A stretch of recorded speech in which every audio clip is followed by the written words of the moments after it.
Hello everyone, study with us में आपका एक बार फिर से स्वागत है। और आज हम डिस्कस करने वाले हैं सुपर इम्पॉर्टेंट क्वेश्चंस जो कि काफ़ी इंपॉर्टेंट है आपकी नेट के एग्ज़ाम्स के लिए। ठीक है, तो इस वीडियो में हम जो है क्वेश्चंस को बारीकी से डिस्कस करेंगे। इस वीडियो में मैंने जो है लिए हैं teaching aptitude, research aptitude, communication, people और एनवायरनमेंट जैसे टॉपिक्स के क्वेश्चन जो है मैं आपको कवर करा रहा हूँ। इसमें कई ऐसे क्वेश्चन हैं जो प्रीवियस ईयर में पूछे गए हैं।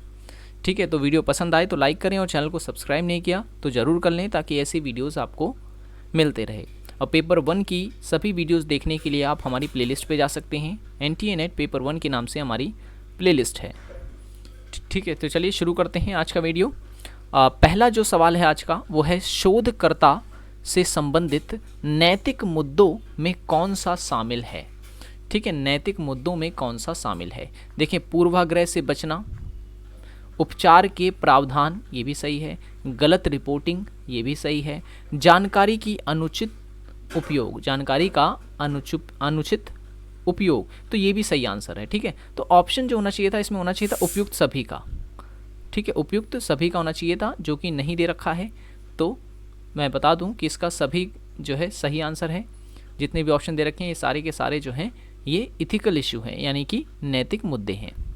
ठीक है, नेक्स्ट क्वेश्चन दे रखा है कि निम्नलिखित में से किस प्रकार के अनुसंधान में एकत्रित प्रदत्त से तथ्यों और कारणों को जानने के लिए निष्पक्षता की विशेष रूप से आवश्यकता होती है।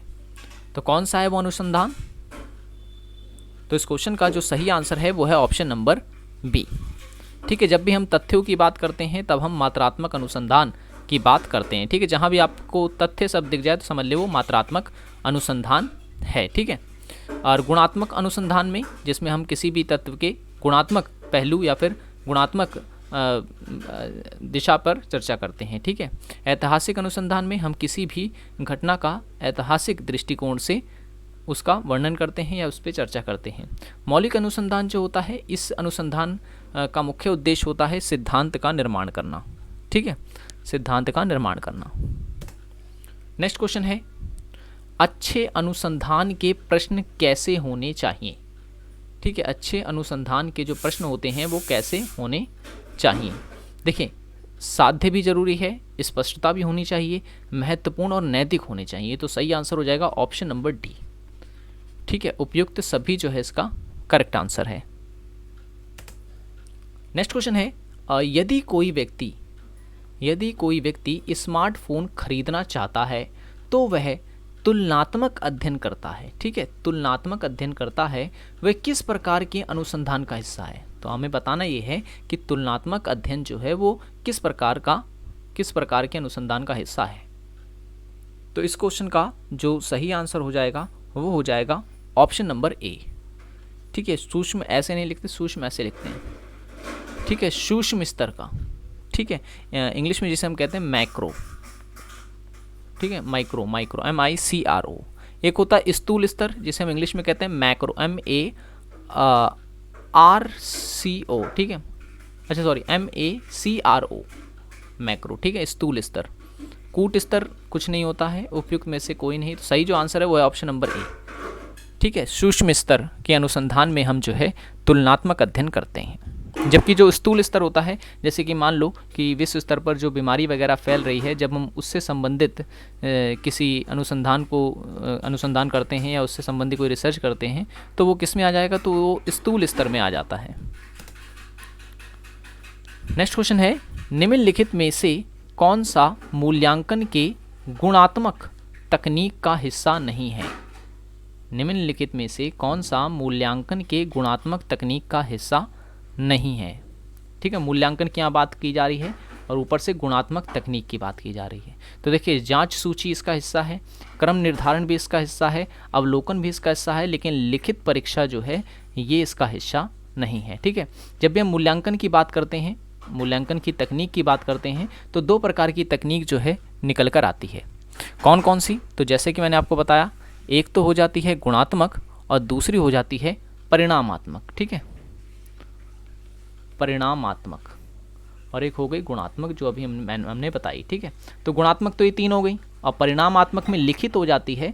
और कौन कौन सी आ जाती हैं, और इसमें आ जाती है मौखिक परीक्षा भी आती है। ठीक है, मौखिक परीक्षा, और इसी में आ जाती है व्यवहारिक परीक्षा भी। व्यवहारिक परीक्षा भी इसी में आ जाती है, ठीक है। तो आपको याद रखना है परिणामात्मक मूल्यांकन में लिखित परीक्षा, मौखिक परीक्षा और व्यवहारिक परीक्षा भी शामिल होती है। नेक्स्ट क्वेश्चन है CBCS विकल्प आधारित क्रेडिट प्रणाली, ठीक है। CBCS का जो पूरा नाम है वो यही है, विकल्प आधारित क्रेडिट प्रणाली, ठीक है। तो इसका प्रारंभ कब किया गया था? तो सही जो आंसर है वो है ऑप्शन नंबर बी, ठीक है। इसका प्रारंभ जो किया गया था वो 2015 में किया गया था। और CBCS का फुल फॉर्म हिंदी में तो ये है, लेकिन इंग्लिश में क्या होगा? तो चॉइस बेस्ड क्रेडिट सिस्टम, ठीक है। चॉइस बेस्ड क्रेडिट सिस्टम इसका पूरा नाम होगा, ठीक है। और ये जो है मानकीकृत मूल्यांकन का एक तरीका है, ठीक है। मानकीकृत मूल्यांकन का एक तरीका है। और जो ये CBCS पैटर्न है एजुकेशन का, इसमें मार्क्स ना दे करके दिए जाएंगे ग्रेड, ठीक है ना। तो ग्रेडिंग या हम कह सकते हैं कैम्युलेटिव ग्रेडिंग सिस्टम लाया जाएगा, और ग्रेड जो है वो CGPA के रूप में दिया जाएगा, ठीक है। तो ये आपको याद रखना है। अब जब ये CBCS पैटर्न आया तो इसकी आलोचना भी शुरू हो गई। तो आलोचना में आपको क्या क्या याद रखना है? ठीक है, आलोचना में आपको याद रखना है कि इससे अंकों का अनुमान लगाना कठिन है, ठीक है। अंकों का अनुमान लगाना कठिन हो जाता है। जैसे A B दे दिया किसी को, तो आपने देखा होगा जिसके A ग्रेड आते हैं, A1 या फिर A2 आते हैं, तो A1 में 90 से 100 तक जिसके आएंगे उस सभी को A1 कहा जाता है, ठीक है। अब किसके 90 मतलब किसके 92 हैं, किसके 93 हैं, किसके 99 हैं, ये सब नहीं पता कर सकते इसमें। तो हम कह सकते हैं पहली जो आलोचना उसकी ये है कि अंकों का जो है अनुमान लगाना कठिन हो जाता है। दूसरा ये होता है कि शिक्षकों के काम में उतार चढ़ाव होता है इसमें काफ़ी, ठीक है। बहुत सारी प्रक्रियाएं होती हैं जो कि शामिल की जाती है शिक्षण व्यवस्था में। और एक चीज़ और याद रखनी है आपको कि शिक्षण के लिए बुनियादी जो सुविधाएं हैं, सुविधाएं जो हैं वो नहीं हैं इस पैटर्न के अनुसार, ठीक है। CBCS क्योंकि देश में लागू किया जा रहा है, उस देश में कई प्रकार की बुनियादी सुविधाएं होनी चाहिए जो कि हमारे देश में नहीं है। तो ये भी इस कारण भी जो है आलोचना की जाती है CBCS पैटर्न की। नेक्स्ट क्वेश्चन है समाकल शिक्षा की अवधारणा किसके द्वारा प्रदान की गई? किसके द्वारा प्रदान की गई है? तो देखिए समाकल शिक्षा की अगर हम बात करें तो ये अवधारणा दी गई थी श्री अरविंदो के द्वारा, ठीक है। श्री अरविंदो जो हैं इनके द्वारा ये दी गई थी, और ठीक है समाकल शिक्षा। और अगर आपसे पूछे कि प्राथमिक शिक्षा की अवधारणा सबसे पहले किसके द्वारा दी गई थी? प्राथमिक शिक्षा की, तो प्राथमिक शिक्षा की अवधारणा दी थी महात्मा गांधी ने, ठीक है। महात्मा गांधी ने, इसी कारण जो है इन्होंने वार्धा योजना लाई थी, ठीक है। वार्धा योजना या वार्धा प्लान जिसे हम कहते हैं। और अगर आपसे पूछे कि अनुभवात्मक अधिगम किसकी देन है? तो याद रखना जॉन डेवी की ये अवधारणा है, ठीक है। जॉन डेवी की।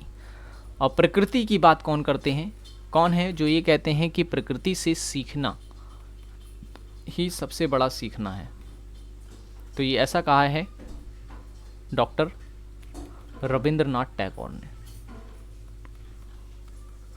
ठीक है। रविंद्रनाथ टैगोर ने, ठीक है। तो ये भी पॉइंट्स आपको याद रखने हैं। नेक्स्ट क्वेश्चन है निम्न में से कौन सा संचार प्रणाली का तत्व है? संचार प्रणाली का तत्व है। तो इस क्वेश्चन का जो सही आंसर हो जाएगा वो हो जाएगा उपयुक्त सभी, ऑप्शन नंबर डी, ठीक है। संचार में विषय सामग्री भी होती है, संप्रेषण विधि भी होती है, संप्रेषण प्रक्रिया भी होती है, ठीक है। तो सही आंसर हो गया ऑप्शन नंबर डी। तो आज की वीडियो में इतना ही। आई होप कि ये वीडियो जो है आपको पसंद आया होगा। वीडियो पसंद आया हो तो जो है लाइक ज़रूर करें, और चैनल को सब्सक्राइब नहीं किया आपने तो ज़रूर कर लें ताकि ऐसी वीडियो की नोटिफिकेशन आपको मिलते रहे। और पेपर 1 से रिलेटेड वीडियोस देखने के लिए आप ऊपर आई बटन पे भी क्लिक कर सकते हैं, और लिंक जो है ऑलरेडी डिस्क्रिप्शन में दे दी गई है, वहाँ पे क्लिक करके भी आप हमारी वीडियोस को देख सकते हैं। सो मिलेंगे अब नेक्स्ट वीडियो में। Thanks for watching. this video.